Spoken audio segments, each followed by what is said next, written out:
Hello, it is the afternoon of September 21st, and the shortlist for the 2023 Booker Prize is going to be publicly announced this evening. The award has kindly sent me this shortlist in advance, but I've not looked at it yet. What I've done instead is have my husband look at this email and copy down the books that have been shortlisted for this year's prize onto these envelopes. So I'll look at them and reveal them each individually to give my instant reaction to the shortlist. It just makes it a bit more fun in that way. And I'm very excited and nervous to see what books are actually on the shortlist.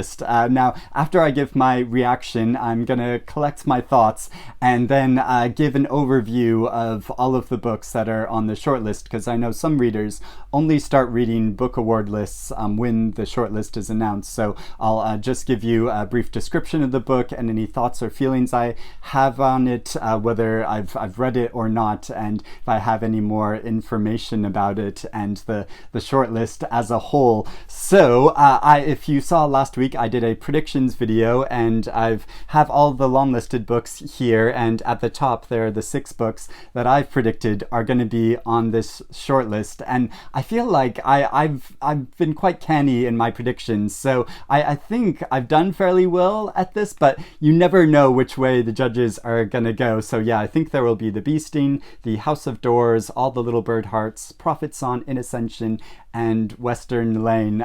Those are the books I'm hoping to see on there, but it could be any combination of this group. So I'm gonna go through and reveal them all now, because I really want to know what is actually on the shortlist. I'm just gonna give them a shuffle, because I don't know if you wrote them in alphabetical order or not, but so it's all completely random what is on the shortlist. Okay, let's start with the very first envelope, and we have This Other Eden. Okay. Yeah, I wasn't expecting that, but I've not read that book yet.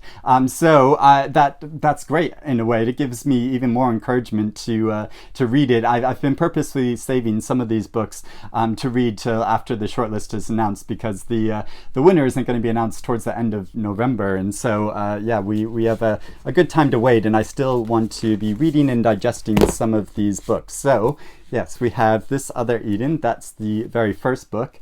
Now, next, no,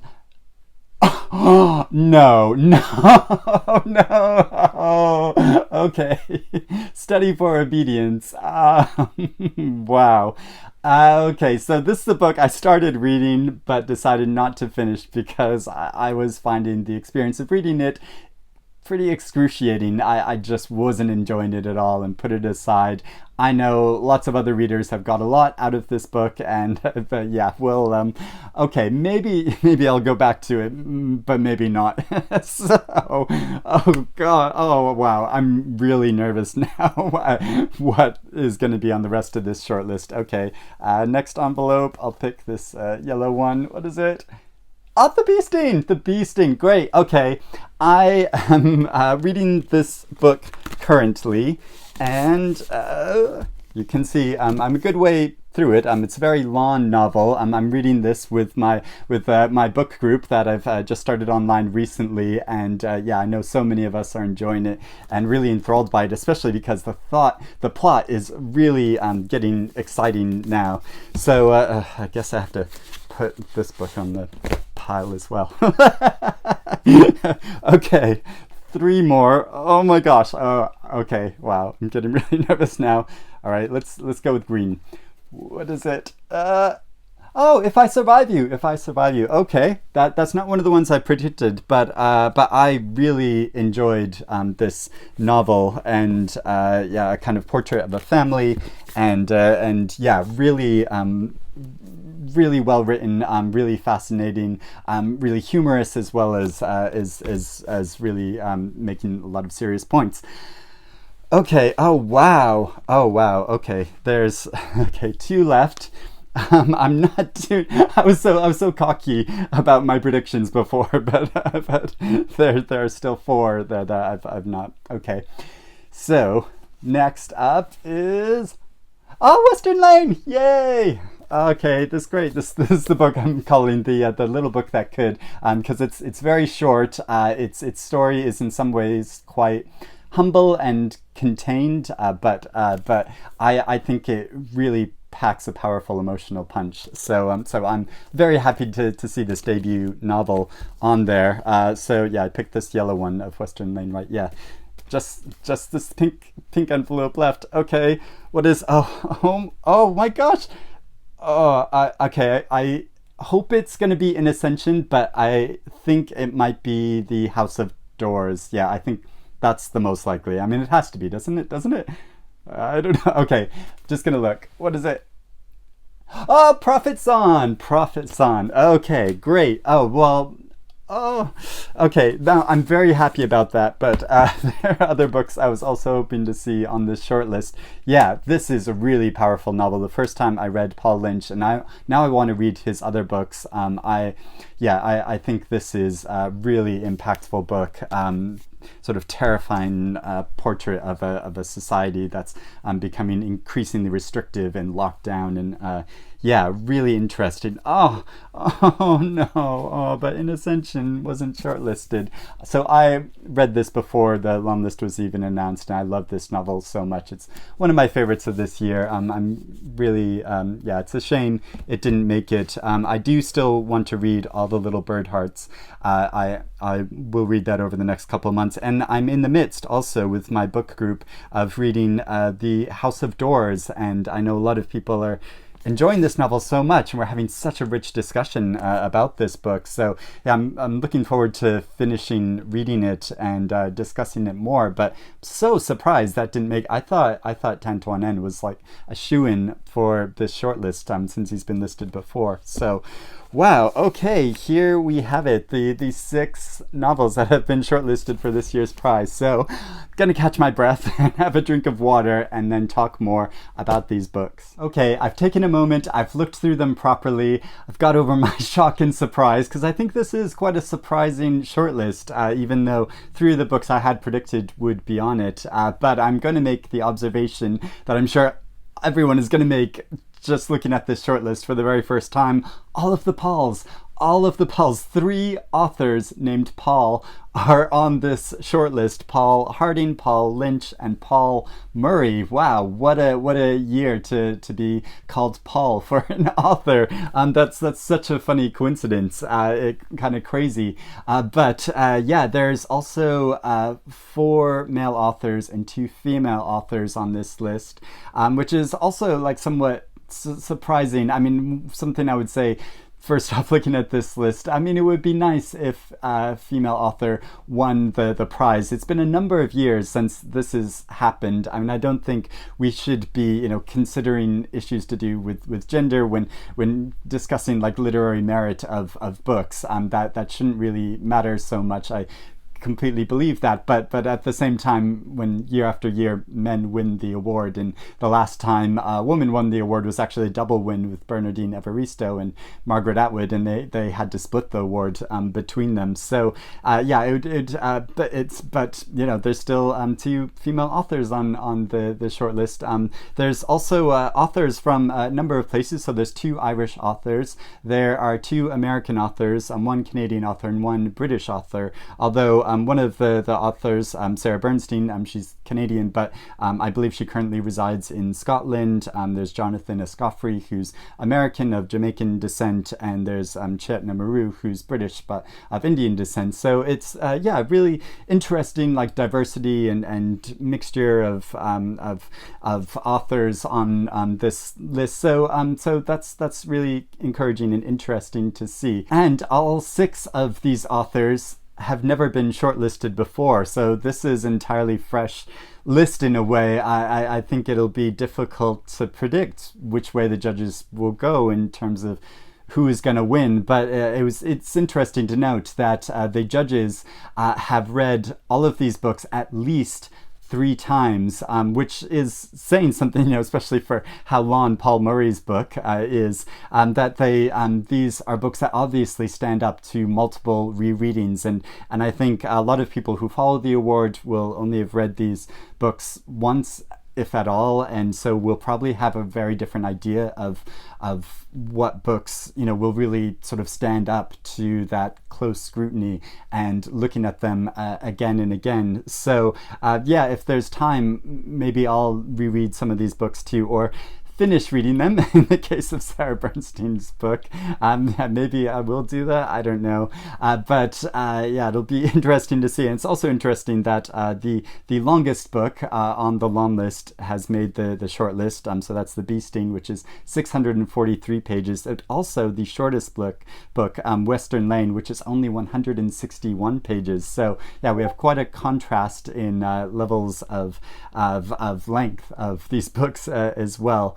So I'm going to go through and talk about each of the books individually now. First with Prophets On, which is a book that I did know was being published, but I probably wouldn't have got around to reading if it wasn't listed for this year's award. I'm so glad I did read it, because this is such a powerful, immersive journey following the life of a woman in Ireland in an unspecified time, but probably in the not too distant future, who's a scientist and who's a wife and a mother, and her husband is taken away by secret police at the very beginning of the book, and then her entire world around her, both her job and her community and her family, increasingly crumble under this restrictive government, which has an increasing police presence in the country and is set against war, and you're never even entirely sure what this war is. But so it makes this book, I feel like, have a real universal resonance. I could liken it to a lot of conflicts in a lot of different countries, both in the past and the present time, and but also the way that certain countries like Ireland, like Britain, could go this way in the future. So I think it has a really important and powerful message, and tracing the journey of an individual who has such a busy life. She's so caught up in her day-to-day existence that fighting against this massive and increasing tyranny is so difficult, and it shows her journey in really breathless detail, and I think it's so powerful in that way. Then there is The Bee Sting by Paul Murray, which is set in contemporary Ireland in a time of economic downturn, in which one family's fortunes have really swiftly changed, and so we follow each of the different members of the family. The narrative switches between their voices telling their stories, and gradually lots of secrets about this family and about this story are revealed over the course of the novel. And like I said, I'm a good way through the novel, and I'm riveted. I really want to know what is going to happen. I'm continuously surprised by what is revealed. And something I really love about this book is the balance of social critique and the exploration of like a family dynamic from these different perspectives, but also its wonderful, witty sense of humor. There's a lot about this book that is very funny, and lots of bits of dialogue that just delight me, and I think that's a really important thing to note on this list particularly, which is quite often about very serious subject matter. And yes, there is a lot of serious subject matter in this book and issues explored, but there is also a wonderful sense of humor. Now there's also Study for Obedience by Sarah Bernstein, which is about a woman who travels to an unspecified northern country to join her brother, whose wife has left him in order to care for his household, and the community grows increasingly suspicious of her. But she takes this very obedient, compliant attitude towards both her brother and the community and the entire world around her. And so I found it really challenging to get into this story, because I think this is a character that it's definitely not easy to like her. I mean, you might pity her, but it seems like her way of blaming herself all the time just yeah comes across as really pitiful. Now this might be deceptive.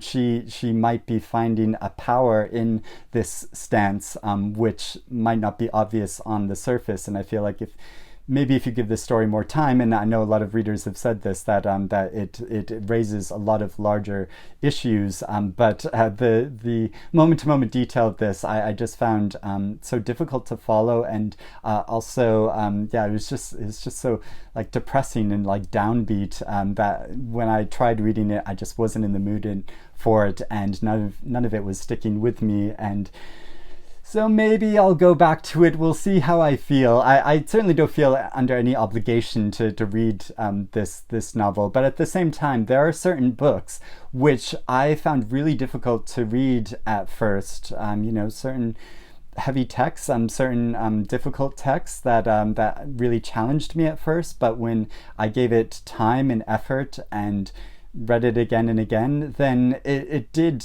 acquire a lot of power for me, and maybe this will be one of those books, and maybe by it being listed for this prize, that's what the judges are saying, having read it at least 3 times. All of the judges have done that it must stand up to that kind of scrutiny. So yeah, really interesting to see. Now, If I Survive You by Jonathan Escoffery follows a family of Jamaican descent in Miami, and over a long period of time, mostly focusing on the younger son's perspective, and it moves between different sections of different perspectives of different family members, and you gradually get an overall idea of the narrative of this family over a long period of time, through periods of hurricane in Miami, and periods of real economic difficulty that the youngest son faces, really trying to scrape by a living. And it raises so many pressing issues, but also I feel like this novel has a good sense of humor to it as well. There were certain sections of it that I didn't, it's not kind of like laugh out loud funny, but